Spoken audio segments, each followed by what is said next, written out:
You ever have a moment so surreal, so sharp-edged and humiliating, that it slices clean through the air around you?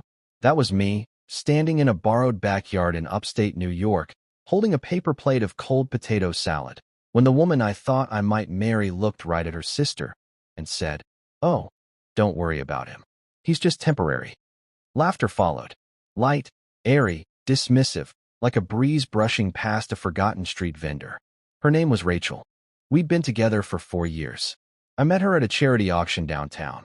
She was curating the artwork. I was catering with my buddy's pop-up food truck. She called me quirky, which I guess meant I wore flannel and read too much Vonnegut. I called her radiant, because she was. At least, that's what I saw. I moved into her apartment 6 months in, helped her brother get sober, took care of her dad after his hip surgery, paid off her car note when she lost a freelance gig and didn't tell a soul. I even learned to tolerate her mother, who once told me I dressed like a divorced barista going through a jazz phase.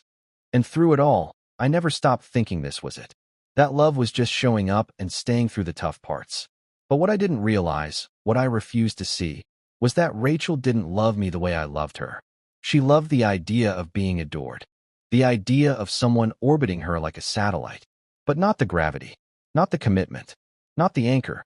So there we were, surrounded by folding chairs and croquet mallets, and enough rows to sponsor a vineyard. Rachel was telling the story of how we met, a story she always liked to stretch for laughs.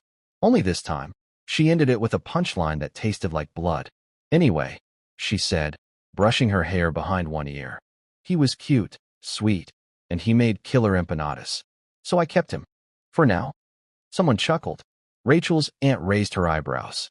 Then her sister, smug and sharp-tongued, always pushing boundaries, leaned in and said, "So is he. Like long-term? Or is this still a phase?" Rachel sipped her wine, didn't even glance at me, just said it, flat and breezy. "Oh, he's just temporary." And that's when something cracked. Not like a plate falling. More like the slow, quiet splintering of wood under pressure. A shift inside my chest that I couldn't ignore. Because I wasn't a phase. I wasn't a placeholder. I was a man who had given everything, time, money, loyalty, patience, to someone who thought I was nothing more than a seasonal flavor. I didn't say anything at first. I just stood there, swaying a little, eyes fixed on the side of her face. The way she smiled so easily after cutting me loose with a single sentence. It was the ease of it that stung most. That night, I didn't sleep. I lay on her childhood bed staring at glow-in-the-dark stars on the ceiling, thinking about every quiet sacrifice she never noticed. I remembered driving 4 hours one Thanksgiving to pick up her drunk uncle from a casino because he'd be too embarrassed to call anyone else.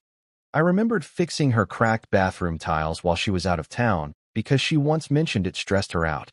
None of it mattered, because I was just temporary. So I left the next morning without a word. Drove south, slept in my truck, ate diner waffles at midnight, and stared at maps I had no intention of following. And somewhere near Asheville, in a cabin Airbnb I booked under a fake name, I started to rebuild. Not out of spite, out of necessity. The silence helped. So did the distance. I journaled every day, started freelancing online, then consulting, saved up, changed my number, cut ties, blocked her on everything but didn't delete her. Not yet. I wanted to see if she'd notice. She didn't. Years passed. I kept moving, grew into myself, read more, loved harder, but smarter. And one autumn evening, in a tiny bookstore with creaky floors and terrible lighting, I met Leah. She didn't laugh when I told her I made empanadas for fun. She didn't raise her eyebrows at my flannel or call me a phase. She just said, "That's beautiful," and meant it. 2 years later, I proposed. And this summer, we were invited, by complete coincidence, I swear, to the same upstate reunion Rachel's family hosted every 5 years. Leah knew the history. She asked me if I wanted to skip it. I didn't. I didn't want revenge. I didn't want a scene. I just wanted to be whole, to stand in the same place where I once felt erased and know I hadn't disappeared. I'd just evolved. So we went. I wore a navy suit. Leah wore green, the color of growth, of calm, of quiet strength. I introduced her to everyone as my fiancée. Some remembered me. Some didn't. Rachel was late.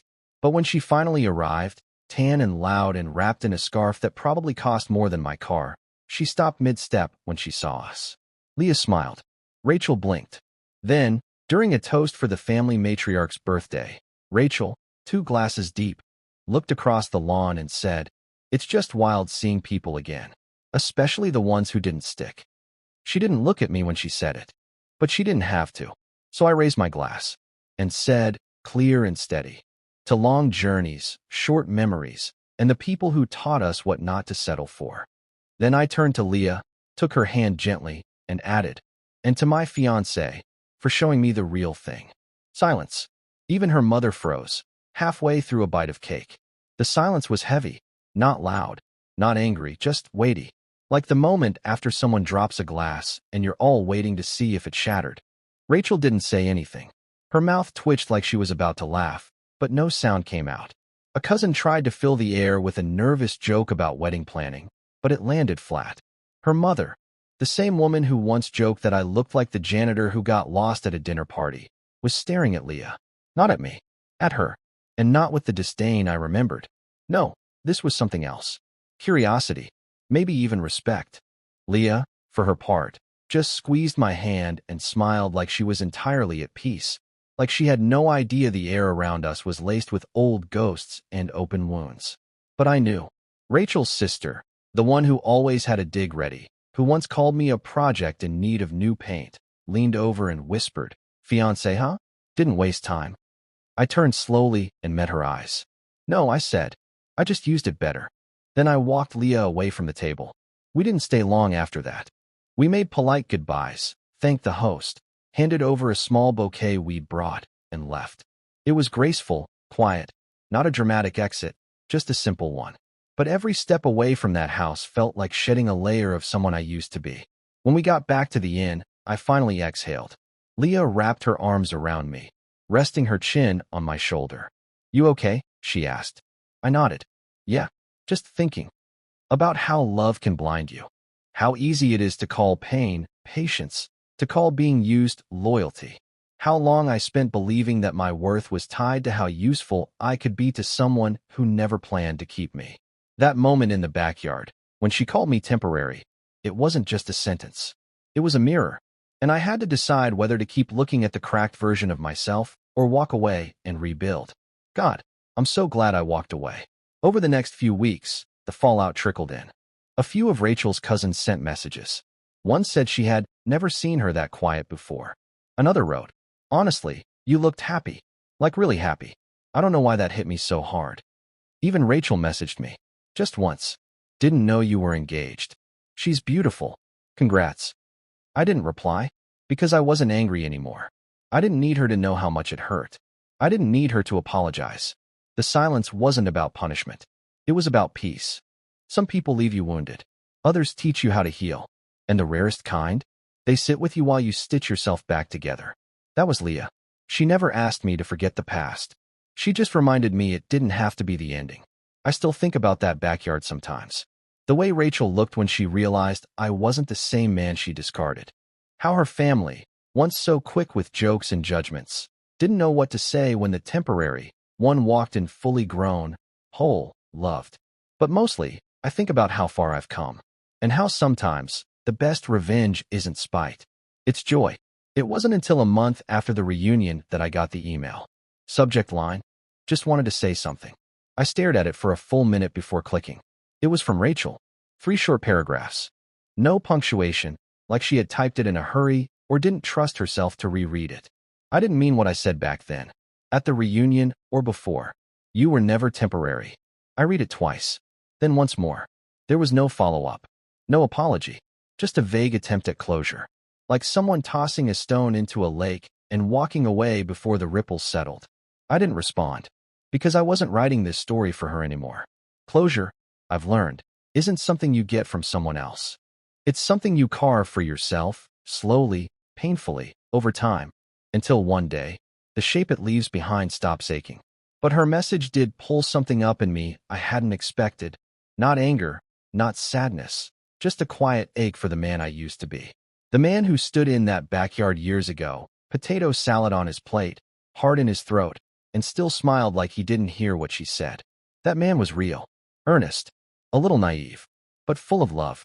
And maybe that's the part I'm most proud of, not the calm response, not the quiet comeback, but the fact that even after everything, I didn't let that part of me die. I protected it, grew it, offered it again to someone who deserved it. Leah and I got married in October. A small vineyard, just friends and family. My best man toasted with tears in his eyes, saying, "I've never seen this man happier." Leah's vows? Simple. She said, "You were never temporary to me. Even before I knew you, I was saving space for you." And that line undid me. After the ceremony, someone asked if I was going to send Rachel a wedding photo. I just smiled. What would be the point? This life, this joy, it wasn't built on bitterness. It was built on becoming. Becoming the man who doesn't need to prove anything to the people who couldn't see him clearly. Becoming someone who knows his value, not because it's echoed back to him in applause, but because it's rooted deep, immovable, self-earned. Sometimes I pass by places we used to go. The old bookstore where Rachel and I would browse on Sunday mornings. The Thai place with the green curry, she always made me order just to share. I don't avoid them. I go in. I sit down. I make new memories. Because love isn't just about finding the right person. It's about becoming the right version of yourself.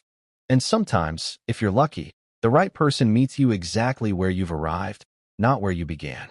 So here's to the people who called us temporary. May they find what they're looking for. And may we never again forget how permanent we can be when we decide we're worth staying for.